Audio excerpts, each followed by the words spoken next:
নমস্কাৰ প্ৰিয় দৰ্শক, আপুনি চাই আছে দ্য প্ৰাইম শ্ব'। মই জয়ন্ত মাধৱ গোস্বামী। অত্যন্ত এটা গুৰুত্বপূৰ্ণ প্ৰসংগৰ ওপৰত আজি দ্য প্ৰাইম শ্ব'ত আমি আলোচনা কৰিম। হয়, সাম্প্ৰতিক সময় অত্যন্ত জটিল সময়। জটিল পৰিস্থিতিৰ মুখামুখি হ'বলগীয়া হৈছে আমি প্ৰত্যেকজন মানুহে। সমগ্ৰ বিশ্বজুৰি কৰোনা মহামাৰীয়ে সংহাৰ লীলা অব্যাহত ৰাখিছে আৰু এই কৰোনাৰ সংহাৰৰ বাবে বিধ্বস্ত হৈছে আমাৰ অৰ্থনীতি আৰু ইয়াৰ প্ৰভাৱ পৰিছে সৰ্বত্ৰে, প্ৰতিটো ক্ষেত্ৰতে। কোনো এটা ক্ষেত্ৰই বাদ পৰি যোৱা নাই কৰোনা মহামাৰীৰ এই প্ৰভাৱৰ পৰা। আৰু কৰোনা সৃষ্ট এই পৰিৱেশৰ সৈতে আমি সহাৱস্থান কৰিবলগীয়া হৈছে। ই আমাৰ অৰ্থনীতি বিধ্বস্ত কৰিছে, ই আমাৰ কৃষি, উদ্যোগ, বাণিজ্য সৰ্বত্ৰে প্ৰভাৱিত কৰিছে, আমাৰ জীৱন জীৱিকাৰ ওপৰত প্ৰভাৱ বিস্তাৰ কৰিছে। দৈনন্দিন জীৱন যাত্ৰা আমাৰ বিপৰ্যস্ত কৰি তুলিছে কৰোনা মহামাৰীৰ প্ৰাদুৰ্ভাৱে। আৰু ইয়াৰ পৰা কিন্তু হাত সাৰি যোৱা নাই অসমৰ পৃথিৱী বিখ্যাত ভ্ৰাম্যমান থিয়েটাৰ উদ্যোগটিও। হয়, এতিয়া মহাসংকটত অসমৰ ভ্ৰাম্যমান থিয়েটাৰ উদ্যোগ।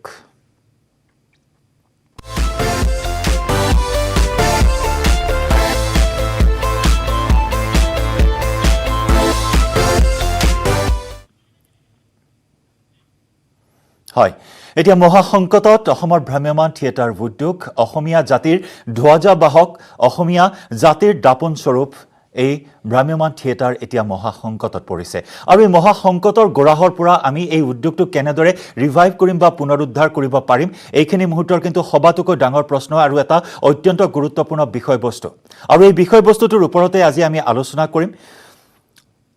এই উদ্যোগটোক আমি কেনেদৰে জীয়াই তুলিব পাৰিম, কিয়নো এই উদ্যোগটিৰ সৈতে বহু হাজাৰ পৰিয়াল জড়িত হৈ আছে, পৰোক্ষভাৱে বা প্ৰত্যক্ষভাৱে। লাখ লাখ কোটি কোটি টকাৰ ব্যৱসায় কৰে প্ৰত্যেক বছৰে একোখন ভ্ৰাম্যমান থিয়েটাৰে। আৰু প্ৰায় 2 বছৰ ধৰি স্তব্ধ হৈ আছে আমাৰ এই ভ্ৰাম্যমান থিয়েটাৰ উদ্যোগটি। হিলদোল ভাঙি আমি যেনেদৰে থিয়েটাৰ চাবলৈ গৈছিলোঁ, সেই পৰিৱেশ আমি কেতিয়ালৈ উভতাই পাম বা এই উদ্যোগটি কেনেদৰে থন ধৰি উঠিব, এটা গুৰুত্বপূৰ্ণ প্ৰশ্ন এইখিনি মুহূৰ্তত। আৰু সমান্তৰালকৈ আমি যদি কওঁ,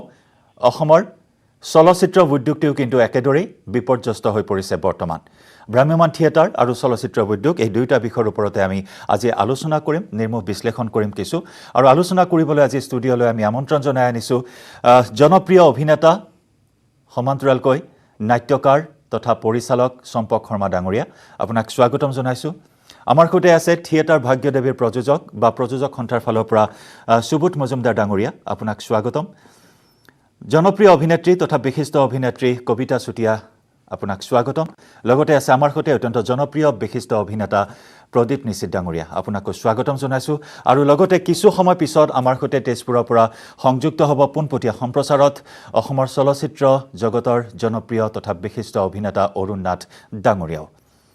আৰু লগতে আমি আন কেইবাগৰাকী অভিনেতা অভিনেত্ৰীক বিচাৰিছিলোঁ আজি আমাৰ এই অনুষ্ঠানৰ বাবে, কিন্তু কোভিড সৃষ্ট এই জটিল সময়ছোৱাত বহুতে হয়তো নিজৰ নিজৰ কামত ব্যস্ত আছে বা গুৱাহাটীৰ বাহিৰত আছে, যাৰ বাবে তেওঁলোক উপস্থিত থাকিব পৰা নাই। যি নহওক, আজি আমি আলোচনা কৰিম এই অত্যন্ত গুৰুত্বপূৰ্ণ বিষয়টোৰ ওপৰত। মই প্ৰথমেই চম্পক শৰ্মা ডাঙৰীয়া আপোনাক কাষলৈ আহিছোঁ। প্ৰায় 2 বছৰ ধৰি স্তব্ধ হৈ আছে থিয়েটাৰ, মঞ্চস্থ কৰিব পৰা হোৱা নাই। কি ভৱিষ্যত দেখিছে এতিয়া এনেকুৱা সাম্প্ৰতিক সময়ত, কেনেদৰে এই উদ্যোগটোক আমি পুনৰ জীয়াই তুলিব পাৰিম? আজি কিছুদিন ধৰি এই কথাই চৰ্চা হৈ আছে। হয়, আপোনালোকৰ মাধ্যমৰ যোগেদি মই নিজেও বহু ঠাইত কৈছোঁ। এতিয়া তাৰমানে এইবছৰ আমি ভাবিছিলোঁ যে লাহে লাহে দিন ভালৰ ফালে আহিব, হয়তো এইবছৰ আমি থিয়েটাৰ মঞ্চস্থ কৰিব পাৰিম। হয়, কিন্তু এতিয়ালৈকে যিটো অৱস্থা হৈছে, সেইটো যে হ'ব বৰ এটা আশা দেখা নাই। তথাপিতো অকণমান হ'লেও মনত পুহি ৰাখিছোঁ যে ছেপ্টেম্বৰ মানৰ পৰা হ'লেও হয়তো আমি কাম কৰিব পাৰিম। কিন্তু এইখিনিতে এটা বৰ ডাঙৰ কথা হৈছে, যদি কিবা কাৰণত এইবাৰো আমি নাটক কৰিব নোৱাৰোঁ, তেতিয়াহ'লে এই উদ্যোগটো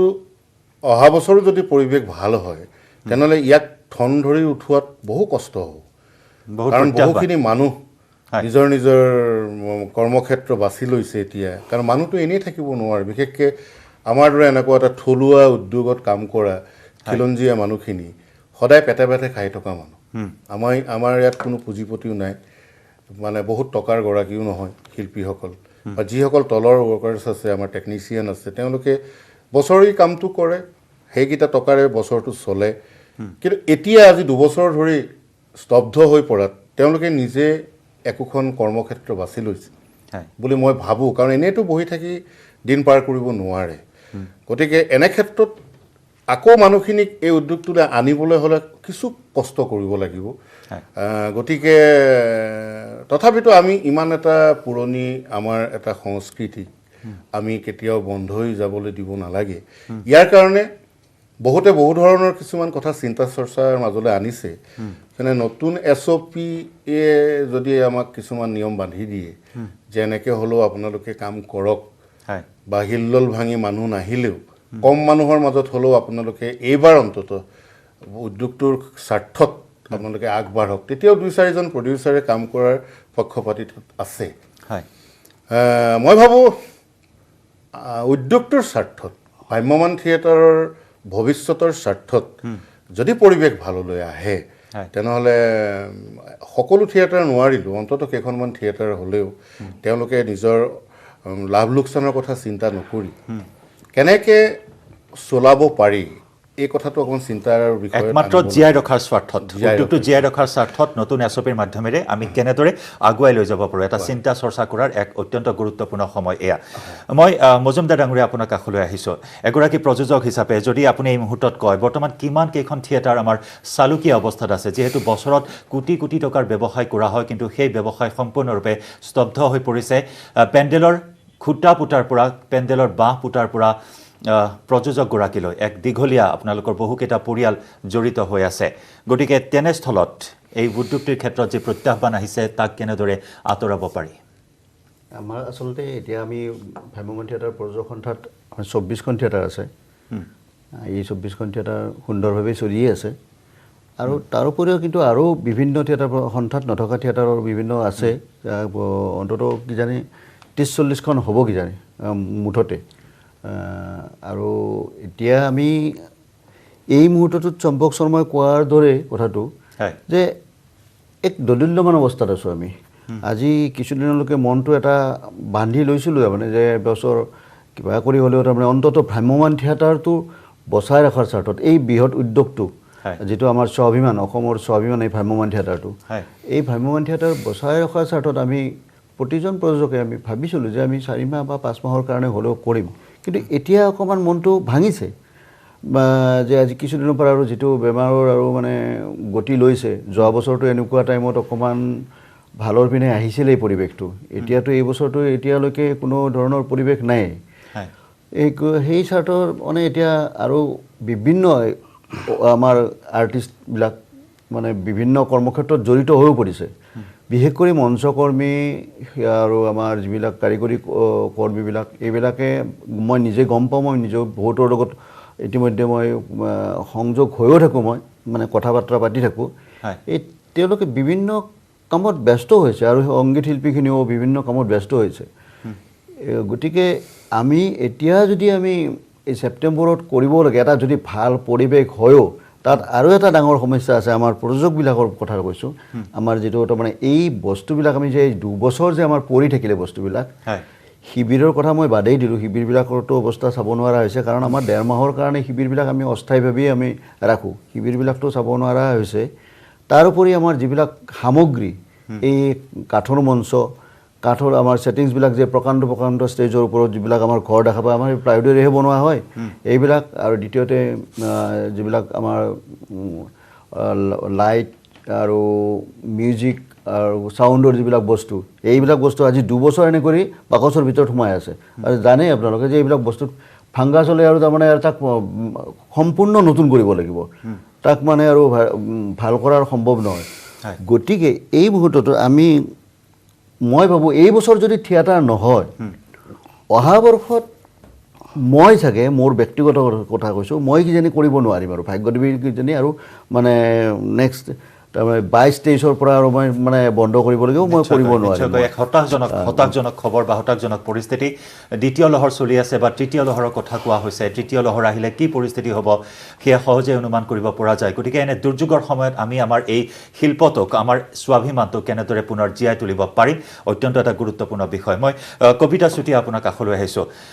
ভ্ৰাম্যমাণৰ মঞ্চত দপদপাই থকা মহিলা অভিনেত্ৰীসকলৰ ভিতৰত আপুনি এগৰাকী অন্যতম প্ৰায় 2 বছৰ ধৰি মঞ্চস্থ কৰিব পৰা নাই নাটসমূহ কিহত ব্যস্ত বৰ্তমান কি আশা কৰিছে এই উদ্যোগটি পুনৰ জীয়াই তুলিবলৈ আৰু কি ধৰণৰ আশা আছে আপোনালোকৰ মনত সম্পকদা আৰু সুবুদ্দাই কৈছে আমি কৰোনা মহামাৰীত ইমান বেয়াকৈ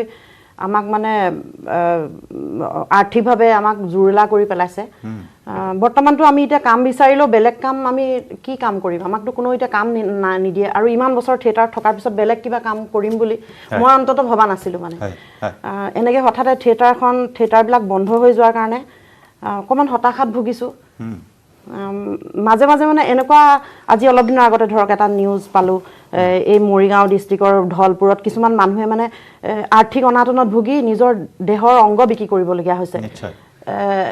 মানে এতিয়া আমিও সেই তাৰ মানে ব্যতিক্ৰম নহয় নিজৰ জীৱিকা পথটোৱে বন্ধ হৈ গৈছে মানে মাজে মাজে ভাবিব নাপায় কিন্তু মোৰ মনলৈ আহিছে মোৰ মনৰ কথা কৈছোঁ মই মানে যিমান ধৰক অনাটনত ভুগি আছোঁ ধৰক গাড়ী ইনষ্টলমেণ্ট আছে ঘৰৰ ধৰক ফ্লেটৰ ভাড়া দিবলৈ আছে গাড়ী ইনষ্টলমেণ্ট যেতিয়া ফাইনেন্সৰ মানুহে ফোন কৰে সেইবোৰ ফোন কৰাৰ পিছত ভাবোঁ কিডনি এটাকে বিকি দিওঁ নেকি ভাবিব নাপায় আচলতে কিন্তু থিয়েটাৰ বন্ধ হৈ যোৱাৰ কাৰণে এইবিলাক ভাগ মনলৈ অহা হৈছে মানুহৰ মনবোৰ বেয়া হৈ গৈছে আচলতে মই ভাবোঁ যদি অকণমান চৰকাৰে যদি মানে নিয়ম নীতিৰ মাজেৰে যদি আমাক আগবাঢ়ি যাবলৈ মানে থিয়েটাৰ খুলিবৰ কাৰণে যদি সুবিধা দিয়ে মই চৰকাৰৰ ওচৰত এইখিনিয়ে আহ্বান জনাইছোঁ আৰু বাকি প্ৰযোজক নিশ্চয় চৰকাৰৰ নিশ্চয় কলনী আছে সাংস্কৃতিক বিভাগ এটা আছে মানে বহুত হতাশাগ্ৰস্তত ভুগিছোঁ মাজে মাজে নিশ্চয় নিশ্চয় আপোনাৰ কথাখিনিতে এইখিনি কথা স্পষ্ট হৈছে কিমান হতাশাত ভুগি আপুনি এনেকুৱা ধৰণৰ কিছু ভাবিব নাপায় কিন্তু মানে মনলৈ আহি গৈছে এইবিলাক ভাৱ আমিতো ধৰক বহুত বেছি পইচা পোৱা ধৰক আৰ্টিষ্ট নহয় হয় হয় নিশ্চয় প্ৰদীপ নিশ্চিত ডাঙৰীয়া আপোনাৰ কাষলৈ আহিছোঁ মঞ্চৰ এগৰাকী প্ৰবীণ অভিনেতা যথেষ্ট আপুনি মঞ্চত অভিনয় কৰিছে আমি দেখি আহিছোঁ আপোনাক পৰৱৰ্তী সময়ছোৱাত যদিও বা আপুনি টেলিভিশ্যনৰ সৰু পৰ্দালৈ আহিছে কিন্তু তেনেস্থলত উদ্যোগটিৰ বিপৰ্যয়ৰ সময়ত উদ্যোগটিৰ এই দুৰ্যোগৰ সময়ত কি ক'ব আপুনি প্ৰথম কথা হ'ল এই যিটো সমস্যা ভ্ৰাম্যমান থিয়েটাৰৰ আমি হৈছোঁ ছ'চিয়েল কানেক্টিঙত থকা মানুহ ভ্ৰাম্যমান মানে ছ'চিয়েল কানেকশ্যন এতিয়া ছ'চিয়েল ডিষ্টেঞ্চ মেইনটেইন কৰিবলগীয়া হৈছে যাৰ আমাৰ সদায় মানুহৰ লগত সমাগমটোৱে হৈছে ভ্ৰাম্যমান থিয়েটাৰৰ মূল চালিকা শক্তি য'ত সমাগমেই নাই ছ'চিয়েল ডিষ্টেঞ্চিং মেইনটেইন কৰিবলগীয়া হৈছে দূৰত্ব বজাই থাকিবলগীয়া হৈছে গতিকে সেইফালৰ পৰা এটা সাংঘাতিক ধৰণৰ অসুবিধা আহি পৰিছে এইটো মোৰ ক্ষেত্ৰতেই নহয় প্ৰযোজকৰ পৰা আৰম্ভ কৰি চাহ দিয়া ল'ৰাটোলৈকে সকলোৰে এইটো এটা ডাঙৰ সমস্যা হৈছে আৰু যদি এইটো গতিত চলি থাকে এনেকৈ এতিয়া কিমান দিন চলে তাৰতো কোনো গেৰাণ্টি নাই গতিকে এই ক্ষেত্ৰত এটা আশাবাদী হৈ থাকিব লাগিব আৰু এনেকুৱা এটা উদ্যোগ মই যদিও ৰেগুলাৰ আৰ্টিষ্ট নহয় ভ্ৰাম্যমানৰ তথাপিও মই 12 বছৰ কাম কৰিছোঁ ভ্ৰাম্যমানত ভ্ৰাম্যমান কি মই বুজোঁ এতিয়া চম্পক শৰ্মাহঁতে বহুত জানিব এই বিষয়ে মোতকৈ তেওঁলোক বেছি অভিজ্ঞ তেওঁলোকৰ লগত একেলগেই নাটক কৰিছোঁ ভ্ৰাম্যমান সম্পৰ্কে জানিছোঁ কিন্তু আজিৰ যিটো পৰিৱেশ এই পৰিৱেশত আশা কৰাৰ বাহিৰে একো কৰিব নোৱাৰি যদি পৰিৱেশ ভাল হয় কিন্তু এতিয়া সুবোধ মজুমদাৰ ডাঙৰীয়াই কোৱাৰ দৰে যে যদি আৰু 22-23লৈ এনেকৈ থাকে চাগে নহ'ব তেওঁ চাগে নোৱাৰিব কিন্তু মই ভাবোঁ দেই কিন্তু মই ভাবোঁ যিকেইজন প্ৰযোজক আছে আৰু শিল্পী কলা কুশলী আছে যিমানেই বাধা নাহক কিয় মোৰ মনৰ ভাৱ দেই থিয়েটাৰৰ কৰ্মীজনৰ পৰা একদম 1 নম্বৰ আৰ্টিষ্টজনলৈকে প্ৰযোজকজনলৈকে যিমান মানুহ জড়িত হৈ আছে সকলোৰে ব্লাডত কিন্তু এই বস্তুটো সোমাই আছে আৰু ইয়াৰ কাৰণে কিন্তু সকলোৱে ছেক্ৰিফাইচ কৰিবলৈ সাজু আছে যেন মোৰ মনত ভাৱ হয় দেই আজি মই উদ্যোগটোৰ লগত বৰ্তমান সময়ত জড়িত নহয় কিন্তু মই বহু বছৰ ধৰি জড়িত হৈ আছিলোঁ গতিকে এই ক্ষেত্ৰত দেখা যায় যে আমি মজুমদাৰে কোৱাৰ দৰে হয়তো তেখেতে আৰম্ভ হোৱা নাই কাৰণ তেনেকৈ কৈছে কিন্তু মোৰ বিশ্বাস দেই যিমান কেইখন থিয়েটাৰ আছে কষ্ট কৰি হ'লেও আটাই উলিয়াই লৈ যাব আৰু এই ক্ষেত্ৰত চৰকাৰে যেনেকৈ বিভিন্ন ক্ষেত্ৰত বাজেটৰ ক্ষেত্ৰত বহুত মানে সহায় সহযোগিতা আগবঢ়াইছে মহিলাৰ ক্ষেত্ৰতেই হওক উদ্যমীসকলৰ ক্ষেত্ৰতেই হওক গতিকে ভ্ৰাম্যমানৰ ক্ষেত্ৰতো চৰকাৰে কিছু ব্যৱস্থা ল'লে আৰ্থিক কিছু সা সুবিধা দিব লাগিব কেৱল মানে আৰ্টিষ্টক 50,000 টকা দি পেলাই আজি 2 বছৰ মানুহ এজন চলিব নোৱাৰে আৰু সেইটো কোনো মানে সমাধানো নহয় যে জীয়াই থাকিবলৈ সাৰ পানী যোগাব লাগিব গতিকে সেই 50,000 টকা দিছে সেইটোও নহয় আৰু আমিও আৰ্টিষ্টসকলে কলা কুশলীসকলে কেৱল ভ্ৰাম্যমান বুলি নহয় দেই মোৰ এক্সপিৰিয়েঞ্চৰ পৰা মই কৈছোঁ অভিজ্ঞতাৰ ফালৰ পৰা এতিয়া এনেকুৱা দিন আহিছে আমি এটা কামত জড়িত হ'লে নহ'ব মই থিয়েটাৰ কৰিবলৈ গৈছোঁ মোৰ ঘৰৰ ভাইটি হওক মোৰ মানুহজনী হওক বা ঘৰৰ পৰিয়ালৰ যিকোনো মানুহেই হওক তেওঁলোকক কিবা এটা কৰিবৰ ব্যৱস্থা কৰিহে মই যাব লাগিব যাতে অহাৰ পিছত আমাৰ সমস্যাটো সদায় এইটো হয় মই যিটো দেখিছোঁ দেই মই 12 বছৰত এটা বস্তু দেখিলোঁ 12 এপ্ৰিলত থিয়েটাৰ শেষ হ'ল বিহু খোৱাৰ পিছত যিখিনি ধৰক শিল্পী কলা কুশলী আছে যিবিলাকে তেওঁলোকে বহু পইচা নাপায় তেওঁলোকে আকৌ প্ৰযোজকৰ ঘৰত গৈ ওলায় যে নেক্সট 2 মাহৰ কাৰণে তেওঁলোকক সহায় কৰিব লাগিব মানে এডভান্স লাগে আগধনটো দিব লাগে সেই বস্তুটোৰ ক্ষেত্ৰত মই এটা নিজা কথা কৈছোঁ দেই মই ভাবিছোঁ সেইটো যে আমি যদি সকলোৱে আমাৰ ঘৰত কিবা এটা কথা এটা কৈছোঁ কথাটো ভাবিলে যে কিবা এটা কাম কৰিবলৈ বহুত টকা নালাগে কিন্তু শূন্যৰ পৰাও ষ্টাৰ্ট কৰিব পাৰি মই 20টা মুৰ্গী ঘৰত যদি মোৰ মানুহজনীক দি যাওঁ মই ঘূৰি অহালৈকে কিন্তু 100টা হ'ব সুন্দৰ পৰামৰ্শ এটা আপুনি আগবঢ়াইছে অৰ্থাৎ বিকল্প উপাৰ্জনৰ একদম লাগিব একদম লাগিব মই আহিম আমি থিয়েটাৰৰ প্ৰসংগ কথা পাতিম আৰু বহুখিনি কথা পাতিবলগীয়া আছে সমান্তৰালকৈ যিহেতু আমি কৈছোঁ অসমৰ চলচ্চিত্ৰ উদ্যোগটিলৈ বিপৰ্যয় নামি আহিছে এইখিনি মুহূৰ্তত আমি চলচ্চিত্ৰ উদ্যোগটিৰ কথাও পাতিব লাগিব এইখিনি মুহূৰ্তত আমি সংযুক্ত হৈছোঁ আমি পুনৰ পৰিচয় কৰাই দিম এইখিনি মুহূৰ্তত তেজপুৰৰ পৰা আমাৰ সৈতে সংযুক্ত হৈছে অসমৰ চলচ্চিত্ৰ জগতৰ বিশিষ্ট অভিনেতা অৰুণ নাথ ডাঙৰীয়া আপোনাক স্বাগতম জনাইছোঁ অনুষ্ঠানত অংশগ্ৰহণ কৰাৰ বাবে যেহেতু আমি থিয়েটাৰৰ কথা পাতিছোঁ সমান্তৰালকৈ কিন্তু ছবি উদ্যোগলৈ বহুত দুৰ্যোগ নামি আহিছে এই কৰোনা সৃষ্ট পৰিস্থিতিৰ বাবে বিগত প্ৰায় 1.5-2 বছৰ ধৰি চিনেমাৰ মুক্তিৰ সংখ্যাও কমি আহিছে চিনেমা উদ্যোগটিৰ সৈতে জড়িত লোকসকলেও কিন্তু এই মুহূৰ্তত আৰ্থিক অনাটনত ভুগিবলগীয়া হৈছে কি এতিয়া অসমীয়া ছবি উদ্যোগৰ ভৱিষ্যত কি হ'ব নাথ ডাঙৰীয়া অসমীয়া ছবিৰ বুলি ক'লে নহয় গোটেই শিল্পকলাটোৰ লগত জড়িত প্ৰত্যেকটো বস্তুৱেই এতিয়া অনিশ্চয়তাত ভুগি আছে কিন্তু কথাটো এনেকুৱা অলপ আগতে নিশ্চিত ডাঙৰীয়াই এটা কথা কৈছে সেইটোৰ লগত মই সহমত যে মানুহে যেতিয়া কোনোবা এটা উপাৰ্জনৰ পথ লয় তেতিয়া সেই উপাৰ্জনৰ পথটোৰ লগতে এটা ছেকেণ্ডাৰী থট লগে লগে দিব লাগিব মানে এটা উপাৰ্জন কৰিবলৈ গ'লে সেইটোতে নিমজ্জিত হৈ থকাতকৈ লগত আৰু ছাইডত যদি কিবা এটা কথা চিন্তা কৰি থৈ দিয়ে ভৱিষ্যতৰ কাৰণে তেতিয়াহ'লে মানুহে এনেকুৱা আজি যিটো বিপদত পৰিছে সেই বিপদত নপৰিলেহেঁতেন আমাক এই বেমাৰটোৱে ক'ভিডটোৱে এটা শিক্ষা দি থৈ গ'ল যে আমি যদি অদূৰ ভৱিষ্যতে ঈশ্বৰে কৰক নকৰক এইবোৰ তাতে আকৌ নহয় এনেকুৱা যদি আকৌ ভৱিষ্যতে আকৌ এনেকুৱা ধৰণৰ এটা ৰোগ আকৌ মানে গোটেই পৃথিৱীত বিয়পি যায় তেতিয়াহ'লে আমি এইটোৰ পৰা শিক্ষা পোৱা উচিত যে আমি ভৱিষ্যতত আমি কি কৰিব লাগিব সেইটো শিক্ষা এতিয়াই আমাক মানুহে দি থৈ গৈছে যি ক্ষেত্ৰত মানুহে এটা উপাৰ্জনৰ পথ লৈ পেলাই আজি বন্ধ হৈ যোৱাৰ কাৰণে আজি হাহাকাৰ কৰিবলগীয়া হৈছে যদি আমি সেই সময়তে উপাৰ্জন কৰি থকা সময়তে আমি যদি সেই সময়তে আৰু এটা উপাৰ্জনৰ ছেকেণ্ডাৰী আৰু এটা যদি কাম আমি নিৰ্বাচন কৰি থলোহেঁতেন তেতিয়াহ'লে আমি সেইটোৰ পৰা কিছু হ'লেও আজিৰ দিনটোত সকাহ পালোহেঁতেন এতিয়া চিনেমা উদ্যোগটো একেই ধৰণৰ দৰ্শকৰ ওচৰলৈ যোৱা বস্তু দৰ্শকে তাত আহিব লাগিব দৰ্শক নাই গতিকে চেগাচুৰুকৈ গৈ ক'ৰবাত ইউটিউব বা তেনেকুৱা শ্বৰ্ট ফিল্ম বা তেনেকুৱা কিবা কিবি ক'ভিড নীতি মানি পেলাই চলি আছে কিন্তু সেইটো এটা বৰ মানে প্ৰশংসনীয় বা সেইটো বৰ উচিত কথা বুলি আমি ধৰিব নোৱাৰোঁ সেইটোৱে যেনে তেনে এনেই এটা মনৰ খোৰাক এটা মানে নিষ্পত্তি কৰিছে এনেকুৱা কথা গতিকে আজি ছবি উদ্যোগটো কেইবাখনো ছবি পৰি গৈছে আমাৰ হাতৰ পৰাই কামবোৰ হেৰাই গৈছেগৈ আমি ওলাই যাব পৰা নাই আৰু 2-এটা চেনেলৰ মাজত 2-এটা চেনেলে কিছুমান চিৰিয়েল তেনেকৈ কৰি আছে ক'ভিড বিধিৰ মাজত নিয়ম নীতিৰ মাজত কিন্তু সকলো তাত যাব পৰা নাই সকলোৱে সহযোগিতা আগবঢ়াব পৰা নাই গতিকে গুৱাহাটীৰ বাহিৰৰ মানুহে গৈ পেলাই তাত সহযোগ কৰিবৰ কাৰণে অলপমান অসুবিধা হৈ আছে আমাৰো অসুবিধা হৈ আছে আমি এতিয়া কিছুমান কাম হাতৰ পৰা হেৰুৱাবলগীয়া হৈছে আৰু সেইকাৰণে কিন্তু তাৰ মাজতে কিছুমান কাম যিবোৰ দৰ্শকৰ ওচৰত নোযোৱাকৈ যেনেকৈ হয় যেনেকৈ স্ক্ৰিপ্ট ৰাইটিং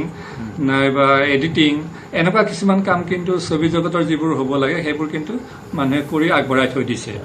গতিকে সেইটো ছাইডৰ পৰা একেবাৰে নিষ্কৰ্মা হৈ থকা নাই ছবি জগতৰ মানুহ 2-এটা কিবা কিবি কৰি আছে সৰু সুৰাকৈ নিজৰ মতে কিছুমান কাম কৰি আছে কিন্তু সেইবোৰে বৰ এটা তেওঁলোকক মনৰ শান্তি বা আৰ্থিক উপাৰ্জনত কোনো সহায় কৰিব পৰা নাই। নিশ্চয় নিশ্চয় ডাঙৰীয়া, যদি আমি চাওঁ 1935 চনৰ পৰা জ্যোতিপ্ৰসাদ আগৰৱালাদেৱে যেনেদৰে অসমীয়া চিনেমাৰ বাট কটীয়া ৰূপে তেওঁ যি এই বাট মুকলি কৰি দিলে, তাৰপিছত যদি আমি চাওঁ 80ৰ দশক হওক বা 90ৰ দশক হওক, বহু চিনেমাই ভুমুকি মাৰিলে বা ৰাইজে আঁকোৱালি ল'লে, উদ্যোগটি ঠন ধৰি উঠা পৰিলক্ষিত হ'ল। তাৰপিছত ধৰক কিছু হ্ৰাস পালে চিনেমাৰ মুক্তিৰ সংখ্যা, কিন্তু শেহতীয়াকৈ যে ৰত্নাকৰৰ কথাই কওক বা জুবিন গাৰ্গৰ মিছন চাইনা বা কাঞ্চনজংঘাৰ কথাই কওক, তাৰপিছত কিন্তু এটা নতুন ধাৰাৰ সৃষ্টি হৈছিল বা বহু প্ৰযোজক হয়তো আগবাঢ়ি আহিল হয়, কিন্তু তেনে সময়তে কিন্তু ৰামটাঙোন সোধালে কৰোণা সৃষ্ট এই পৰিৱেশে। গতিকে তেনেস্থলত এই উঠিব ধৰা উদ্যোগটো যিহেতু পুনৰ পৰি গ'ল, তাক এতিয়া কেনেদৰে পুনৰ উদ্ধাৰ কৰিব পৰা যাব? এতিয়া উদ্ধাৰ কৰিবৰ কাৰণে আমাৰ হাতত কথাটো নাই। হয়, হাতত কথাটো নাই। এইটো যেতিয়ালৈকে এই বেমাৰটো যেতিয়ালৈকে বিয়পি থাকিব, যেতিয়ালৈকে নিৰ্মূল নহ'ব, তেতিয়ালৈকে এই কথাবোৰ আমি নতুনকৈ কিবা এটা কৰিম বুলি কৰিব নোৱাৰিম।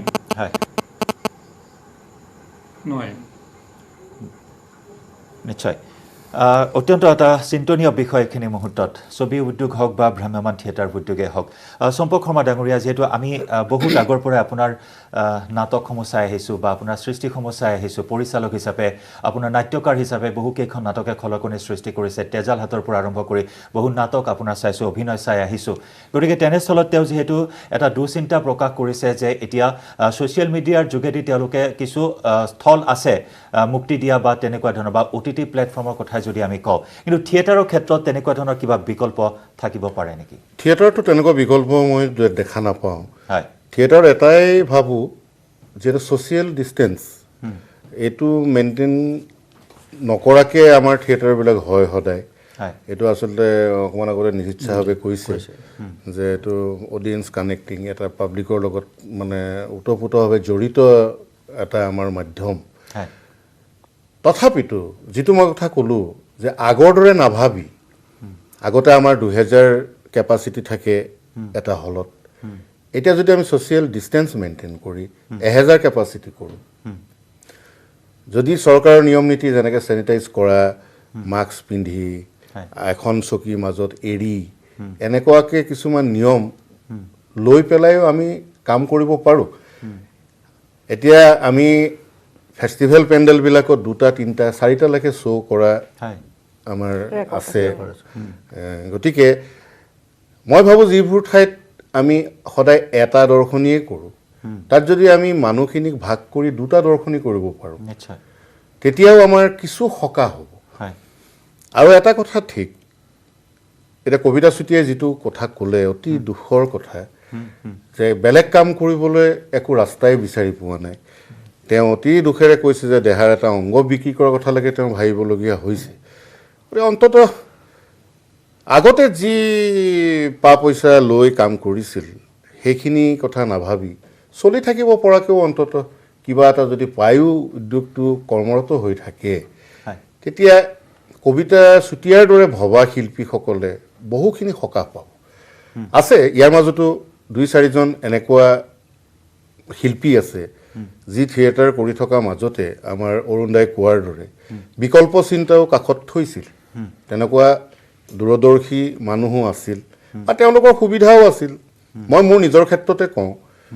মই 9 মাহ থিয়েটাৰত থাকি বাকী 2.5 মাহ বা 3 মাহ ঘৰলৈ যেতিয়া আহোঁ,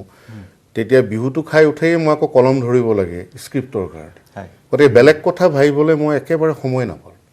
কেতিয়াবা কৰোণা মহামাৰীয়ে মোক এনেকুৱা এটা শিক্ষা দিলে, যাৰ কাৰণে মই ৰেষ্টুৰেণ্ট এখন খুলিবলগীয়া হ'ল বা খোলাৰ সময়ো পালোঁ বা তেনেকুৱা এটা সুবিধা মই কৰিলোঁ বাৰু, কিন্তু এইটো সকলোৱে কৰিব পৰা নাই এতিয়াও।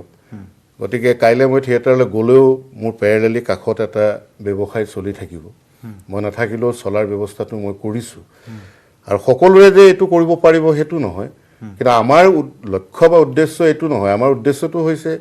আমাৰ লক্ষ্য এইটো হ'ব লাগে যে মৰিবলৈ ধৰা উদ্যোগটোক কেনেকৈ আমি জীয়াই ৰাখোঁ। নিশ্চয়, কাৰণ ভ্ৰাম্যমান থিয়েটাৰ অসমৰ স্বাভিমান, আমি যাক লৈ গৌৰৱ কৰোঁ। গতিকে এই গৌৰৱ কৰিব পৰা এটা মাধ্যমক আমি যাতে শেষ হৈ যাবলৈ নিদিওঁ। চাৰ্কাছ যেনেকৈ আজি নোহোৱা হৈ গ'ল, আজি খোলা পাৰ্টি বুলি কয় কিবা কিবি বহুখিনি নোহোৱা হৈ গ'ল ক'ৰবাত এখন দুখন চলি আছে ঠিক এনেকুৱা এটা যাতে ৰূপ ল'বলগীয়া ভ্ৰাম্যমাণ থিয়েটাৰ নহয় তাৰ বাবে সকলোৱে ভাবক প্ৰযোজক সকলেও ভাবক চৰকাৰেও অন্তত ভাবক কাৰণ চৰকাৰে নাভাবিলে নহ'ব মই জানো সকলো প্ৰযোজক ইমান অৱস্থাৱন্ন নহয় আজি সুবোধ মজুমদাৰে কোৱাৰ দৰে সকলোবিলাক বস্তুৱেই কিছু পৰিমাণে ডেমেজ হৈছে বেয়া হৈছে এইটো ঠিক আমি সেই আগৰ দৰে ভ্ৰাম্যমাণ হয়তো এবছৰ আমি কৰিব নোৱাৰিব পাৰোঁ কিন্তু MSR ষ্টাইলততো আমি নাটক কৰিব পাৰিম নিশ্চয় আমাৰ ভাল স্ক্ৰিপ্ট যদি ভাল নাটক হয় MSR নাটক যেনেকৈ মানুহে চাবলৈ আহে ভ্ৰাম্যমাণো চাবলৈ আহিব এইখন মৰম অন্তত আমাৰ ৰাইজৰ আছে বুলি মই জানো এই উদ্যোগটোৰ প্ৰতি কাৰণ তেওঁলোকেও গম পাইছে যে এই মানুহখিনি কিমান যন্ত্ৰণাত আছে গতিকে সেই টেকনিক সেই অত্যাধুনিক কাৰবাৰটো এবাৰ নকৰাকৈও আমি চিম্পুলকৈ আমি নাটক যেনেকৈ আগতে কৰিছিলোঁ MSR নাটক আমি যেনেকৈ কৰোঁ তেনেকৈ কৰিব পাৰি 120 জন মানুহ নহয় 80 জন মানুহ আজি শিল্পী অকল এক্টিং নকৰি ছেটিংছো বান্ধিম উদ্যোগটোৰ স্বাৰ্থত তেনেকৈও কাম কৰিবলৈ মই আছোঁ কিন্তু এই ক্ষেত্ৰত নিশ্চয় কাৰিকৰী চমক বা গ্লেমাৰ সৰ্বোচ্চ নকৰি যদি উদ্যোগটো জীয়াই ৰখাৰ স্বাৰ্থত যিখিনি কৰিব পাৰি মিনিমাম যদি সেইখিনি আমি কৰিব পাৰোঁ তেতিয়াহ'লে উদ্যোগটি আমাৰ জীয়াই থাকিব অত্যন্ত গুৰুত্বপূৰ্ণ বিষয় বা আৰু বহুখিনি কথা পাতিবলগীয়া আছে চৰকাৰৰ কৰণীয় কি সেই বিষয়ে আমি কথা পাতিম কিন্তু তাৰ পূৰ্বে দ্য প্ৰাইম শ্বট লৈছোঁ এটি চমু বাণিজ্য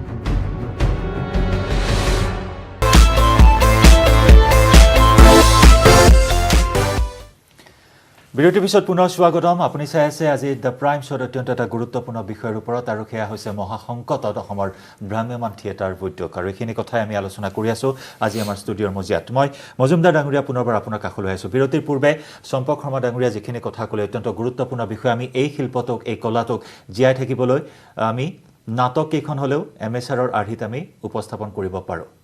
কি ক'ব মই শৰ্মাক কথাখিনি কৈ থাকোঁতে হয় মানে মই এটা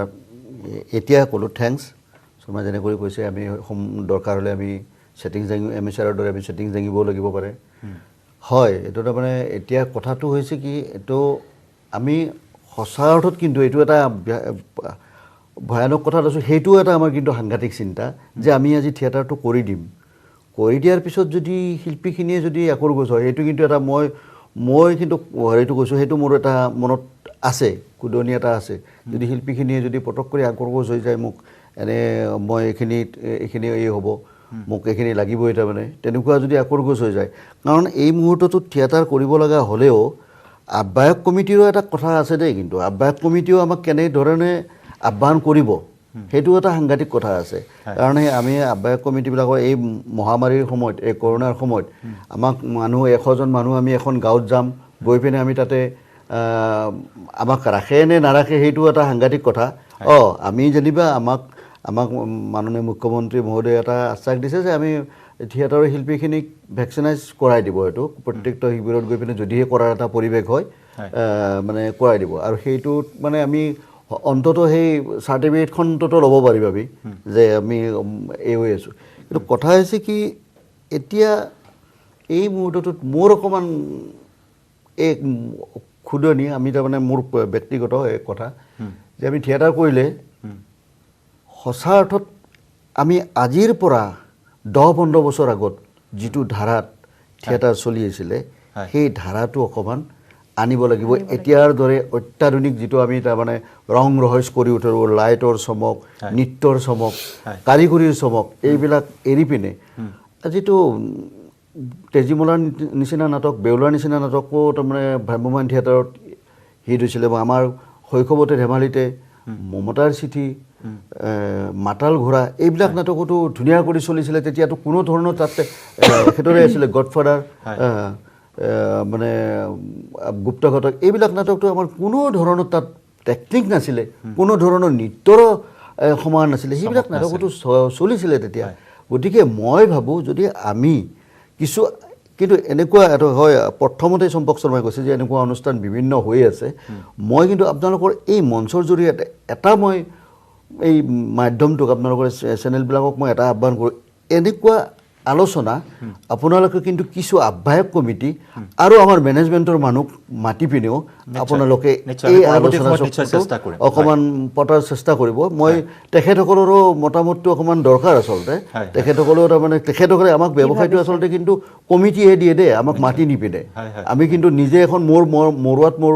ভাগ্যদেৱী মই মৰুৱাত মই উৎসৱ ক্ষেত্ৰত মই অপেনিং কৰোঁ মোৰ কেপাচিটি নাই মোৰ যদিও জন্মস্থান বা তাত মই গৈ পিনে মই তাত কিন্তু মই অকলে সুবোধ মজুমদাৰে অকলে গৈ পিনে মই তাত পেণ্ডেল এটা কৰিব নোৱাৰোঁ তাত এটা আহ্বায়ক কমিটি লাগিবই গতিকে সেই থিয়েটাৰটোক আহ্বায়ক কমিটি এনেকুৱা আলোচনাত কিন্তু আহ্বায়ক কমিটিৰো তাৰমানে অকণমান দৰকাৰ থকা বুলি ভাবোঁ আৰু আহ্বায়ক কমিটিৰ সহযোগটো তাৰমানে একেবাৰে লাগিব যদি ঐক্যবদ্ধভাৱে যিহেতু এই শিল্পটো আমি জীয়াই ৰাখিব লাগিব হয় মই প্ৰদীপ নিশি ডাঙৰীয়া আপোনাৰ কাষলৈ আহিছোঁ বিৰতিৰ সময়ত আপুনি অত্যন্ত গুৰুত্বপূৰ্ণ কথা কৈছিলে চমকৰ কথা কৈছিলে গ্লেমাৰৰ কথা কৈছিলে তাৰ পৰা যদি আমি কিছু আঁতৰি আহি জীয়াই ৰাখিব পাৰোঁ সেইখিনি কথা কৈছিলে হয় অলপ আগতে চম্পক শৰ্মা ডাঙৰীয়াও তেখেতেই ক'লে যে আমি যদি এমেচাৰ টাইপত কৰোঁ তেতিয়াও চলিব মোৰ যিটো অনুভৱ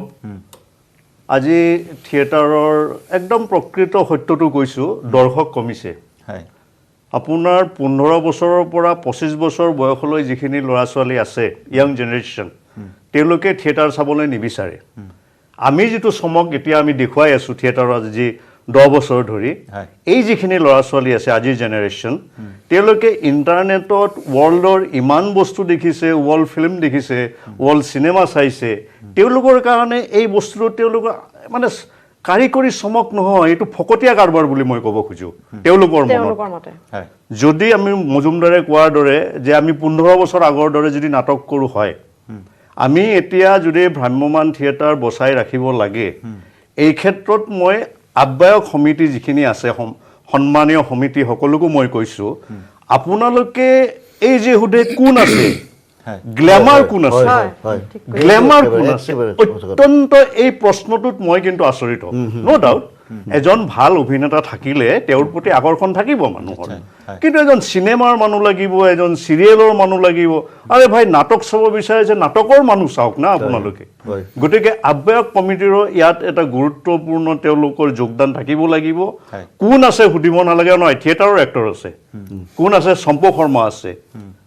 ঠিক তেনেধৰণে নাটক কিন্তু প্ৰদীপ সাহেব আজি অলপ দিনৰ পৰা মানুহে নাটক বিচৰা হয় একদম নাটক বিচৰা মই মজুমদাৰৰ থিয়েটাৰত থাকোঁতে আপোনাৰ মনত আছেনে আমি একেলগে মোৰ দুখন ড্ৰামা আপোনাৰ তাত চলিছিল বাদশাহ আৰু মই উজনিৰ তুমি নামনি টিহুৰ নিচিনা জেগাত আমাৰ ছেকেণ্ড নাইট নাটকখন থাৰ্ড নাইট ৰিপিট নহ'ল মই উজনিৰ তুমি নামনিৰ এখন চিম্পুল নাটক আছে আকৌ দৰ্শকে বিচাৰিছিল তাত কোনো কাৰিকৰী চমক নাছিল কিন্তু বাদশাহখনত মই ডাবুল ৰোল কৰিছিলোঁ মোৰ নিচিনা একে মুখ এখন বনাবলৈ মুম্বাইৰ পৰা মানুহ আনি মাস্ক বনাইছিল ইমানবোৰ কাৰুকাৰ্য কৰাৰ পিছতো কিন্তু সেইখন নাটক ছেকেণ্ড টাইম বিচৰা নাছিল মানুহে মই উজনিৰ তুমি নামনিৰ দৰে এখন অতি সহজ সৰল একো য'ত নাই তেনেকুৱাখন আমাৰ মনত আছে নাই আপুনি কোৱাৰ দৰে একদম নাটক লাগিব কমপ্লিট নাটক লাগিব আৰু ইণ্টাৰনেটৰ কথা আপুনি কৈছে এইটো ঠিক মোৰ নিজৰ ক্ষেত্ৰতে মোৰ নিজৰ ঘৰৰ ছোৱালী বাৰে বাৰে কয় যে পাপা এইবোৰ কি দেখুওৱা নাটক তাহাঁতি কয় যে নাটক চাবলৈ গ'লে মানুহে তাত নাটকটোৱে পাব লাগে আমি চিনেমা চাবলৈ যোৱা নাই নহয় চিনেমা চাবলৈ হ'লে তাতকৈ বহুত বেটাৰ ফিল্ম আমি ইণ্টাৰনেটত ঘৰত বহি বহি চাবলৈ পাওঁ সেই বস্তুটোৱে মই কৈ আছোঁ আপুনি যেনেকৈ কৈছে মোৰ ছোৱালীয়ে কৈছে আমি নাটক চাব বিচাৰোঁ মোৰ ল'ৰাই এবাৰ নাটক চাবলৈ গ'ল ক্লাছ 6ত পঢ়ে তেতিয়া আহি এখন গাড়ী উলিয়াই দিছে হিৰো গাড়ীত বহিছে হিৰইন বহিছে গাড়ীত ড্ৰাইভিং ছিটৰ সন্মুখত ফাইটাৰ মোৰ ল'ৰাই প্ৰশ্ন কৰিছে চলোৱাজনে দেখিব কেনেকৈ এইটোৱে যদি আমাৰ টেকনিক হয় কিয় চাব কেলেই চাব অভিনয় লাগিব যি নহওক কাৰিকৰী চমক বা গ্লেমাৰ আমি এৰিছোঁ বাৰু এইখিনি মুহূৰ্তত কিয়নো আমাৰ দায়িত্ব যে আমি এই উদ্যোগটো বা শিল্পটো বা আমাৰ অসমীয়াৰ স্বাভিমান আমি এই শিল্পটোক জীয়াই তুলিব লাগিব তাৰ ওপৰত আমি বহুকেইটা কথা পাতিবলগীয়া আছে বহুকেইটা দিশৰ ওপৰত কথা পাতিম কিন্তু তাৰ পূৰ্বে আমি ল'ম আন এটি বাণিজ্যিক বিৰতি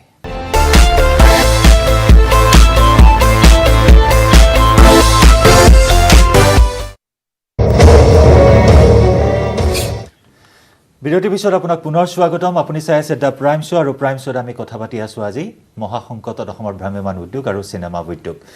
মই কবিতা চুটি আপোনাৰ কাষলৈ আছোঁ। ইতিপূৰ্বে আপুনি আৰম্ভণিতে জনাইছে যে কি দুৰ্দশা বা কি দুৰৱস্থা হৈছে। একোখন থিয়েটাৰত প্ৰায় 100 পৰা 120টা পৰিয়াল জড়িত হৈ থাকে প্ৰত্যক্ষভাৱে। গতিকে তেনেস্থলত আমি যদি চাওঁ এই কৰোণা সৃষ্ট পৰিৱেশৰ পিছত বহু শিল্পী কলা কুশলে কিন্তু বিকল্প হিচাপে বিভিন্ন পন্থা এতিয়া হাতত ল'বলগীয়া হৈছে। কোনোৱে শাক পাচলি ব্যৱসায় কৰিছে, কোনোৱে গ্ৰিলৰ দোকান দিছে। যদি আমি কওঁ লখিমপুৰৰ ৰসিক অভিনেতা দুলাল শৰ্মাৰ কথা, তেওঁৰ ওপৰত আমি প্ৰতিবেদনো প্ৰস্তুত কৰিছিলোঁ। তেওঁ গ্ৰিলৰ দোকান দি এতিয়া পৰিয়াল পোহপাল দিছে। বা ঠিক তেনেদৰে যদি আমি কওঁ অতি এগৰাকী জনপ্ৰিয় অভিনেতা শ্ৰীমন্ত মাধৱ দত্ত, তেখেতেও বৰ্তমান কাপোৰৰ দোকান দিছে। গতিকে তেনেস্থলত এতিয়া বিকল্প তেওঁলোকে ল'বলগীয়া হৈছে। এই যে 100 পৰা 120টা পৰিয়াল পানী ধান নচৰা অৱস্থাৰ সৃষ্টি হৈছে, কি ক'ব এই মুহূৰ্তত? আপুনি ইতিমধ্যে কৈছে সেইখিনি কথা। সকলোৱে মানে দুই একে তেনেকৈ পন্থা এটা বাছি লৈছে। এতিয়া বেলেগৰ কথা নকওঁ, মোৰ কথাই মই কৈছোঁ। এটা পুঁজি লাগিব। পুঁজি হ'লেহে কিবা ব্যৱসায় এটা আমি আৰম্ভ কৰিব পাৰিম। সেইকাৰণে এই ক্ষেত্ৰত চৰকাৰেও অকণমান গুৰুত্ব দিব লাগিব। যদি তেওঁলোকে আমাক সাহায্য নালাগে, সাহায্য আমি খুব বেছি 2 মাহ 3 মাহ আমি চলিব পাৰিম, সাহায্য নালাগে, আমাক লোন দিয়ক তেওঁলোকে। আমাৰ আৰ্টিষ্টখিনিক, যিখিনি বিনোদন ধৰ্মী আমি মানুহখিনি আছোঁ, আমি কৰ্মীখিনি আছোঁ, তেওঁলোকে লোন দিয়া ব্যৱস্থা কৰক। আমাৰ বিনোদন ধৰ্মী মানুহখিনিৰ কাৰণে এতিয়ালৈকে একো মানে তেনেকুৱা শুনা নাই। আঁচনি এখন তৈয়াৰ কৰক তেওঁলোকে, মই তেনেকৈ ভাবোঁ। ধৰক আমি এতিয়া বেলেগ কাম আগৰ পৰা নকৰিলোঁ, এতিয়া কৰোণাই শিকাইছেহে যে কিবা কাম কৰিব লাগে বুলি। কৰোণাৰ কাৰণে ধৰক কৰোণা মহামাৰীৰ কাৰণে এতিয়া গৃহস্থৰো বাহিৰত বহুত চেণ্ট্ৰেলৰ কিছুমান স্কিম আছে, ছাবচিডি থকা বা তেনেকে বহুতক দিছে। আমাৰ অসম চৰকাৰেও বহুতকে দিছে, যেনেকে বিধৱাসকলক দিছে বা এনেকে মই নিতৌ নতুন বাজেটো দাখিল কৰিলে, তেনেকুৱা ধৰণৰ কিবা এটা যদি স্কিম আমাৰ কাৰণে কৰে, তেওঁলোকে নিজাকে কৰক। তেনেকুৱা যদি কিবা এটা যদি লোন দিয়ে, মই অন্তত চিলাই মেচিনৰ কাম জানো, চিলাই মেচিনৰ কামখিনিকে কৰিব পাৰিম বুলি মই ভাবোঁ। এতিয়া বেলেগৰ ওচৰলৈ গ'লেতো এতিয়া কাম নাপাওঁ, আমাক কোনো কাম নিদিয়ে। আপুনি কি কাম কৰিব বুলি ধৰক উপলুঙাহে কৰিব। মই ভাবোঁ যদি থিয়েটাৰ নহয়, তেনেকুৱা কিবা আঁচনি এখন বনাওক আমাৰ মানুহখিনিৰ কাৰণে। হয়, এই আহ্বান নিশ্চয় দৃষ্টিগোচৰ বা কৰ্ণগোচৰ হ'ব, আমি তাকেই কামনা কৰিছোঁ। মই অৰুণাথ ডাঙৰীয়া পুনৰ আপোনাৰ কাষলৈ আহিছোঁ। চলচ্চিত্ৰ উদ্যোগৰ ক্ষেত্ৰতো এতিয়া একে অৱস্থাৰ সৃষ্টি হৈছে। ছ'চিয়েল মিডিয়াৰ এতিয়া একমাত্ৰ মাধ্যম হৈছে, যদিও ছবিৰ সংখ্যা হ্ৰাস পাইছে। যদি আমি চাওঁ জয়মতীৰ মুক্তিৰ পৰা 80 বছৰ পিছত কিন্তু এনেকুৱা এটা পৰিৱেশৰ সৃষ্টি হৈছে অসমৰ ক্ষেত্ৰত। অস্কাৰলৈ মনোনীত হৈছে আমাৰ অসমীয়া ছবি। যদি আমি ভিলেজ ৰকষ্টাৰ্ছৰ কথাই কওঁ, তেনেকুৱা ধৰণৰ এটা পৰিৱেশৰো সূচনা হৈছিলে। গতিকে তেনেস্থলত এতিয়া পুনৰ কি আশা কৰিব পৰা যায় এই উদ্যোগটিৰ ক্ষেত্ৰত? চাওক, মই কথাটো অলপ বেলেগ ধৰণে চিন্তা কৰিছোঁ। হয়, কথাটো এনেকুৱা, এটা মই টিভিত এটা এডভাৰটাইজমেণ্ট মই সদায় দেখি থাকোঁ। তাত এডভাৰটাইজমেণ্টটোত আছে কথাটো এনেকুৱা যে আপুনি প্ৰথম মাহৰ দৰমহাটো পাই কি কৰিব, পইচাখিনিৰে কি কৰিব? তেতিয়া এজনে কয় যে মোৰ মা দেউতাক মই পইচাটো দিম, এজনে কয় মই ট্ৰেভেলিঙত মানে হেৰি আছে, মন আছে, তাত মই যাম। এজনে আৰু কিবা এটা কথা কয়, মোৰ ভাইটোক মই এটা এণ্ড্ৰইড মোবাইল দিম, এনেকৈ কয়। আৰু এজনে কয় যে মই LIC এটা খুলিম, এনেকৈ। সেই শেষৰটোহে তেওঁলোকে একচেপ্ট কৰিলে কথাটো এনেকুৱা, আমি যিকোনো এটা যেতিয়া উপাৰ্জনৰ পথ বাছি লওঁ, তেতিয়া মই এইটো কথাকে মই ডাইৰেক্ট কথাটো ক'ব বিচৰা নাই যে সকলোৱে জীৱন বীমা কৰক, কিন্তু এনেকুৱা ধৰণৰ এটা চিন্তা সকলোৱে কৰিব লাগে। কিয়নো আজি যেতিয়া যিখিনি পইচা আমি অৰ্জন কৰোঁ, আমি যদি মাহটোত যদি আমি টকা 500 উপাৰ্জন কৰিলোঁ, সেই 500 টকা সম্পূৰ্ণ খৰচ কৰাতকৈ তাৰে 50 টকা এটা আমি বচাই পেলাই আমি জমা ৰাখিব লাগিছিল। তাক আমি ডিপজিট কৰিব লাগিছিল। আজি তেনেকুৱা এটা অৱস্থা নাইবা আমি আমাৰ জীৱনৰ বীমা এটা তৈয়াৰ কৰি থ'ব লাগিছিল প্ৰত্যেকেই। এই কামটো যিহেতু হৈ নুঠিল আৰু যাৰ কাৰণে আজি আমি কিছুমানে ভুক্তভোগী হৈছোঁ, সেইকাৰণে অদূৰ ভৱিষ্যতে প্ৰত্যেকজন মানুহকে, শিল্পীক হওক বা যিকোনো মানুহক, উপাৰ্জনকাৰী প্ৰত্যেককে মই আহ্বান কৰোঁ যে তেওঁলোকে তেওঁলোকৰ ইনকামৰ পৰা এটা অংশ সদায় তেওঁলোকে সেইটো ডিপজিট কৰক, যাতে অদূৰ ভৱিষ্যতে বিপদত সি সহায়ক হয়, তেনেকুৱা কথা। আৰু আমি আজি আজিৰ সময়ত যিটো পৰিৱেশ, আজি ভ্ৰাম্যমাণ থিয়েটাৰ চলাব পৰা নাই, চিনেমা উদ্যোগটো স্থবিৰ হৈ গ'ল, এই কথাটোৰে আমাক দুখ দিছে, সঁচা কথা। কিন্তু আমি এইটো কথাও চাব লাগিব যে কোভিডত মানুহ মৰিছে আৰু সেই মৃতকৰ ওচৰলৈ নিজৰ সম্পৰ্কীয় মানুহে যাব পৰা নাই, এইটো কিন্তু সাংঘাতিক দুখৰ কথা। গতিকে সেইটো ছাইডৰ পৰা চাব গ'লে, সেইটো বিষয়ৰ পৰা চাব গ'লে আমি সাংঘাতিক দুখ কৰি বহি থকাতকৈ আমি ধৈৰ্য সহকাৰে এইকেইটা দিন আমি চাওঁ। আৰু সদায়তো এইটো হৈ নাথাকে, সদায় একে পৰিৱেশ হৈ নাথাকে পৃথিৱীত, সদায় ইয়াৰ বিপক্ষে যুঁজ চলি আছে, চৰকাৰে হওক বা মানুহে হওক নিজৰ ফালৰ পৰা যুঁজ দি আছে। আজি সেই যুঁজত মানুহ পৰাজয় বৰণ নকৰে, জয়ী হৈ আহিছে, সেয়া আমি দেখা পাইছোঁ। গতিকে মানুহ আজি এনেকুৱা হৈ নিষ্কৰ্মা হৈ পৰি নাযায়, আকৌ নতুনকৈ উদ্যোগবোৰ গঢ়ি উঠিব, নতুনকৈ মানুহবোৰে আকৌ আগৰ দৰে চলিব পাৰিব, আগৰ দৰে থিয়েটাৰ হ'ব, আগৰ দৰে চিনেমা হ'ব, আগৰ দৰে মানুহে চলিব পাৰিব। সেই কথাটো কেইদিনমান আমি ধৈৰ্য ধৰিব লাগিব। আৰু আমি হতাশাত থাকিব নালাগে। আমি যিখিনি পাৰোঁ, নিজৰ ঘৰতে আমি যিখিনি পাৰোঁ, নিজে ব্যস্ত হৈ থাকিব পৰাকৈ, নিজক ব্যস্ত ৰাখিব পৰাকৈ আমি কিছুমান ক্ৰিয়েটিভ কাম কৰিবলৈ চেষ্টা কৰিব লাগে। যিখিনি কাম কৰিলে, যিখিনি কামৰ পৰা এটা ইনকাম ভৱিষ্যতলৈ হয়। মই তাকে কৈছোঁ, কোনোবাই যদি বাঁহ বেতৰ কাম কৰে, তেতিয়া তেওঁ পাচিকে বনাওক অলপমান, মুঢ়াকে বনাওক অলপমান, সেইবোৰ এটা সময়ত কামত আহিব যদি সময় পাইছে। এনেকুৱা ধৰণৰ কিছুমান কাম আমি চিন্তা কৰিব লাগে। আৰু আমি চিনেমাৰ কথাটো এনেকৈ কৈছোঁ, কোনোবাই OTT প্লেটফৰ্মত কোনোবাই ছবি দিছে, সেইটো বেলেগ কথা, বা এমাজন প্ৰাইম বা নেটফ্লিক্স এইবোৰত চিনেমা চাই আছে, কিন্তু সকলোৱে এইটোত যে ইণ্টাৰেষ্টেড এইটো কথা নহয়। ময়ে বৰ ইণ্টাৰেষ্টেড নহয় এইটোৰ কথাত। মই অৱশ্যে এইবোৰত কেতিয়াবা খুব প্ৰয়োজন হ'লে চাওঁ, কিন্তু মই সাধাৰণতে এনে OTT বা এমাজন প্ৰাইম বা নেটফ্লিক্স এইবোৰত মই চিনেমা চাবলৈ মই খুব এটা ভাল নাপাওঁ। মই তাতকৈ লাগিলে ডাঙৰ DVD আনি পেলাই মই লেপটপত চিনেমা চাম, কিন্তু মই তেনেকুৱাকৈ সৰু মোবাইলত চিনেমা চাবলৈ মই ভাল নাপাওঁ। গতিকে সেই ধৰণে মোৰ ধৰণে বহুত ধৰণৰ তেনেকুৱা মানুহ আছে। আৰু সেইকাৰণে সকলো মানুহে আশা কৰি আছে চিনেমা হল খুলিব, ভ্ৰাম্যমাণ খুলিব, আকৌ মানুহ যাব। ডাঙৰীয়া, সকলোৱে সুদিনৰ অপেক্ষাত আছে। আমি সকলোৱে সুদিনৰ অপেক্ষাত আছো। যিহেতু আপুনি বহুত চেলেঞ্জৰ কথা কৈছে অসমীয়া ছবি উদ্যোগৰ, তাৰ ভিতৰত কিন্তু অন্যতম এটা ছবি গৃহৰ প্ৰত্যাহ্বানো আছে অসমীয়া ছবি উদ্যোগৰ ক্ষেত্ৰত।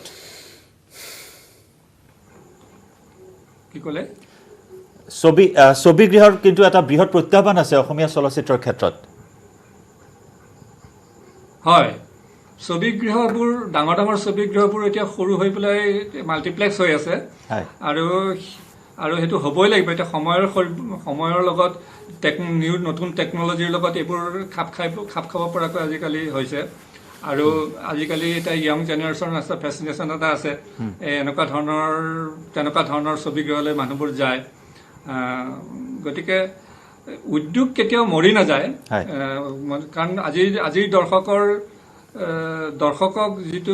দৰ্শকে যিটো বিচাৰে, দৰ্শকৰ মনৰ বুজি লৈ পেলাই সেই ধৰণে কাম কৰিব লাগিব। আমি ভ্ৰাম্যমাণৰ নাটকেই হওক বা চিনেমাই হওক, দৰ্শকৰ ওপৰত নিৰ্ভৰ কৰি কাম কৰিব লাগিব। দৰ্শকে যিটো বেয়া পাইছে সেইটো মন কাণ দিব লাগিব, নিজাভাৱে চলিলে নহ'ব। দৰ্শকৰ ওপৰত যিহেতু আমি নিৰ্ভৰশীল, তাৰ কাৰণে দৰ্শকক আমি ফাৰ্ষ্ট প্ৰিফাৰেঞ্চটো দিব লাগিব। নিশ্চয়, দৰ্শকক আমি ফাৰ্ষ্ট প্ৰিফাৰেঞ্চ দিব লাগিব। হয়, আহিম ডাঙৰীয়া, আপোনাৰ কাষলৈ পুনৰবাৰ আহিম, লগতে আমি থিয়েটাৰৰ কথা পাতিম। কিন্তু তাৰ পূৰ্বে আমি ল'ব লাগিব আন এটি বাণিজ্যিক বিৰতি।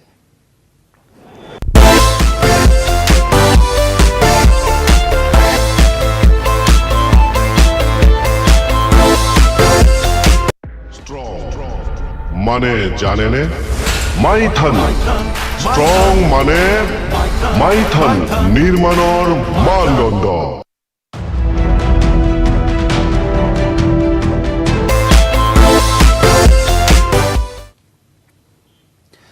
বিৰতিৰ পিছত আমি উভতি আহিছোঁ দ্য প্ৰাইম শ্ব'ৰ শেষ অংশলৈ। মই চম্পক শৰ্মা ডাঙৰীয়া আপোনাৰ কাষলৈ আহিছোঁ। বিভিন্ন বিষয়ে আমি কথা পাতিছোঁ বা বিকল্পৰ কথাও পাতিছোঁ। বিকল্পৰ ক্ষেত্ৰত এনেকুৱা হ'ব পাৰে নেকি, বা এনেকুৱা থল আছে নেকি যে আমি ছ'চিয়েল মিডিয়াৰ ব্যৱহাৰ কৰিব পাৰোঁ বা ডিজিটেল প্লেটফৰ্ম ল'ব পাৰোঁ, যেনেকৈ চিনেমাৰ OTT প্লেটফৰ্ম আছে, তেনেকৈ MSRৰ কথা ইতিমধ্যে আপুনি জনাইছে, বা 50-50 অডিয়েঞ্চ লৈ দুটা দৰ্শনী কৰি তেনেকৈ আপুনি এটা অপশ্যন দিছে। গতিকে ছ'চিয়েল মিডিয়া বা ডিজিটেল প্লেটফৰ্মৰ কিবা সুবিধা আছে নেকি থিয়েটাৰৰ ক্ষেত্ৰত? এতিয়া মই যিটো কথা অকণমান আগতে কৈছিলোঁ যে ছ'চিয়েল ডিষ্টেঞ্চ মেইনটেইন কৰি আমি 50% দৰ্শক লৈ চৰকাৰৰ SOP মানি এতিয়া কৰোনাৰ কাৰণে আমাৰ ভেকচিন সকলোৱে লৈছে বা লৈ সকলোকে ভেকচিন দিয়াৰ পিছত আমি গ'লোঁ আমাক কমিটিয়ে মাতি নি তেওঁলোকৰ বিশ্বাসত আগতো আমাৰ থিয়েটাৰবিলাকৰ শিল্পীখিনিক বাদ দি বাকীখিনি মানুহৰ ঘৰে ঘৰে নাৰাখিছিল স্কুলত ৰাখিছিল ক্লাবত ৰাখিছিল তেওঁলোক সদায়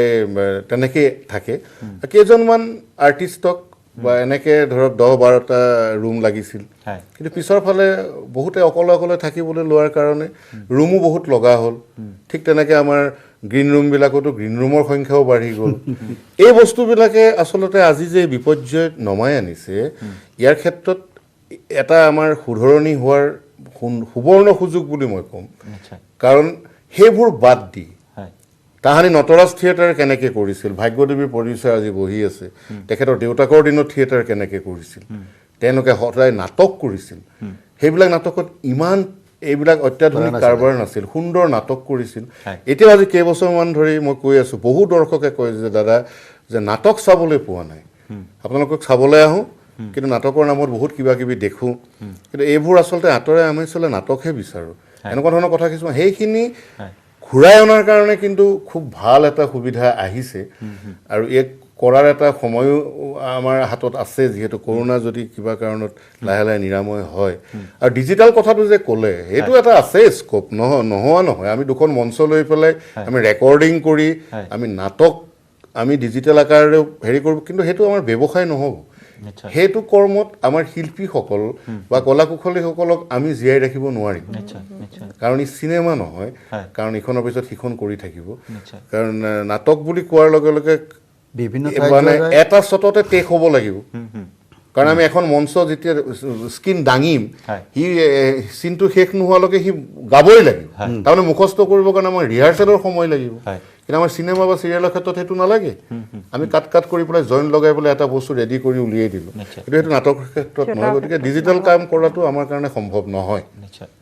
মই ভাবোঁ নিশ্চয় আৰু বা তেনেকুৱা ককা আইতাগৰাকী যেনেদৰে অতি হেঁপাহেৰে আহি পেলাই থিয়েটাৰখন চাব সেইখিনি আমেজ ডিজিটেলত তেওঁলোকে সেইটো নাপায় সেইটোতো সম্ভৱেই নহয় এতিয়া আমাৰ ৰেকৰ্ডিং কিছুমান নাটক ইউটিউবত চলি থাকে সেইটো আমেজ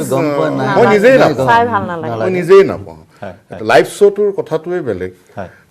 গতিকে মোৰ কথা হ'ল হাত ধৰিলে কিন্তু নোৱাৰা কাম একো নাই কাৰণ চব বিভাগেই মোটামুটি আৰম্ভ হৈছে কৰোণাক লগত লৈ পেলাই আৰম্ভ হৈছে সহবাস কৰি আৰম্ভ হৈছে আমি কিয় নোৱাৰিম ইয়াতো ওলাব চলিউশ্যন কাৰণে ইয়াৰ কাৰণে ভাবিব লাগিব এটা প্ৰডিউচাৰে হওক চৰকাৰ হওক আৰ্টিষ্ট হওক সকলোৱে এটা বুজাবুজিৰ মাজত সোমাই এটা বাজেট তেওঁলোকৰ আগৰ বাজেটৰ মতে চলিলে নহ'ব যিহেতু দৰ্শকো আমাৰ কমিব হয়তো আহ্বায়ক কমিটিও আমাৰ কমিব আগতে 80খন পেণ্ডেল কৰিছে এবাৰ হয়তো ওলাই গৈ 60খনে পেণ্ডেল কৰিবলগীয়া হ'ব পাৰে তেনেকুৱা ধৰণৰ অৱস্থাত কেনেকৈ আমি আগুৱাই নিম এইবিলাক এবছৰত এখন থিয়েটাৰে 80টা পেণ্ডেল 65 পৰা 70খন কৰা হয় তিনিদিনীয়া পেণ্ডেল হোৱাৰ পিছৰ পৰা কিন্তু এতিয়া কিছুমানে 80ও ক্ৰছ কৰি যায় 83-84 লৈকে মই নিজে কৰা ৰেকৰ্ড আছে তিনিদিনীয়া পেণ্ডেল হ'ল আজিকালি দুদিনীয়াও হৈছে সেইটো বন্ধ হ'ব লাগে দেই এই দুদিনীয়া পেণ্ডেলো আৰু এখন নাটক কেতিয়াবা হয়তো তিনিটাকৈ দৰ্শনী বা তেনেকুৱা বাকী দুখন নাটক নকৰি এখন নাটকে মানে তিনিদিনে কৰাও মানে ৰেকৰ্ড আছে নিশ্চয় মই মজুমদাৰ ডাঙৰীয়া একেটা প্ৰশ্ন আপোনাৰ কাষলৈ লৈ আহিছোঁ চম্পক শৰ্মা ডাঙৰীয়াই কৈছে যে এটা সুবৰ্ণ সুযোগ আহিছে এই সুযোগটো কেনেদৰে আমি বাস্তৱত ৰূপায়িত কৰিব পাৰিম সঁচা এইটো মানে শৰ্মাৰ মুখেৰে ওলোৱাৰ কাৰণে মই আচলতে বেয়া নাপাব শৰ্মা মই আচৰিত হৈছোঁ তাৰমানে শিল্পীৰ মুখেৰে ওলাইছে আমি মই সঘনাই আমাৰ প্ৰযোজকবৃন্দক মই সঘনাই কৈ থাকোঁ যে এয়া আমাৰ কিন্তু পৰিৱৰ্তনৰ এটা সুবৰ্ণ সুযোগ এই সুযোগটো কিন্তু মই কিছু বন্ধুৰ আগৰ লগতো আলোচনা কৰোঁ আৰু মানে কিছু মানে আমাৰ প্ৰযোজকসকলৰ লগতো আলোচনা কৰোঁ যে এয়া আমাৰ সুবৰ্ণ সুযোগ ইয়াত কোনো বেয়া পাব নালাগে আমাৰ কিছু থিয়েটাৰৰ ক্ষেত্ৰত কিছু বিশৃংখল নোহোৱা নহয় আজি কিছু বছৰ ধৰি আৰু সেই বিশৃংখলতাৰ কাৰণেই আজি হয়তো তাৰমানে আজি এটা বছৰ বা 1.5 বছৰত আমাৰ এই বহিব লগা হওঁতে আমাৰ শিল্পীৰ নাইবা আমাৰ প্ৰযোজকৰ এইটো অৱস্থা হৈছে কিন্তু আগত যিটো আজি ধৰি লওক 6-7 বছৰ আগলৈকে যিটো ধাৰাত চলি আছিলে সেই ধাৰাটো যদি চলি থাকিলে হয় হয়তো মই ভাবোঁ এই 1.5 বছৰৰ আঘাতটোৱে অৰ্থনৈতিক আঘাতটোৱে তাৰমানে সিমান তাৰমানে আঘাত দিব নোৱাৰিলে হয় কিন্তু এইটো ঠিক এনেকুৱাত বস্তু বাহিনী কিন্তু বেয়া হ'বই, এইটো ঠিক। এতিয়া মই এই ক'লে যে আজি গ্ৰীণ ৰুমত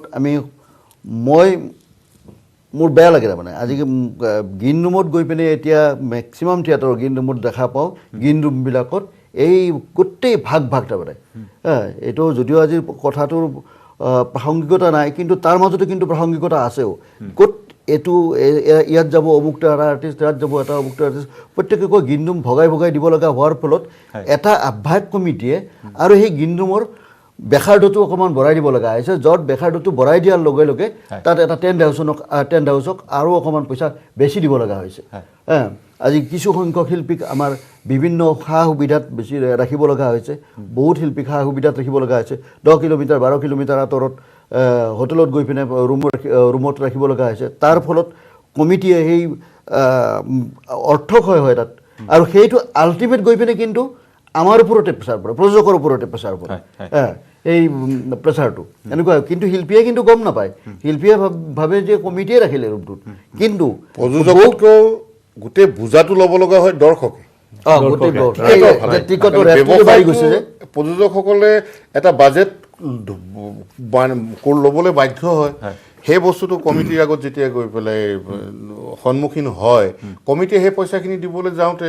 তেওঁলোকৰ পাব্লিকৰ ওপৰত মাধমাৰটো পৰে। এইটো কথা আজিৰ নহয়, আজি বহুত বছৰ ধৰি এইবিলাক আলোচনা হৈ আছে, ইয়াৰ বিকল্প চিন্তা অহা নাছিল, কিন্তু এইটো সুবিধা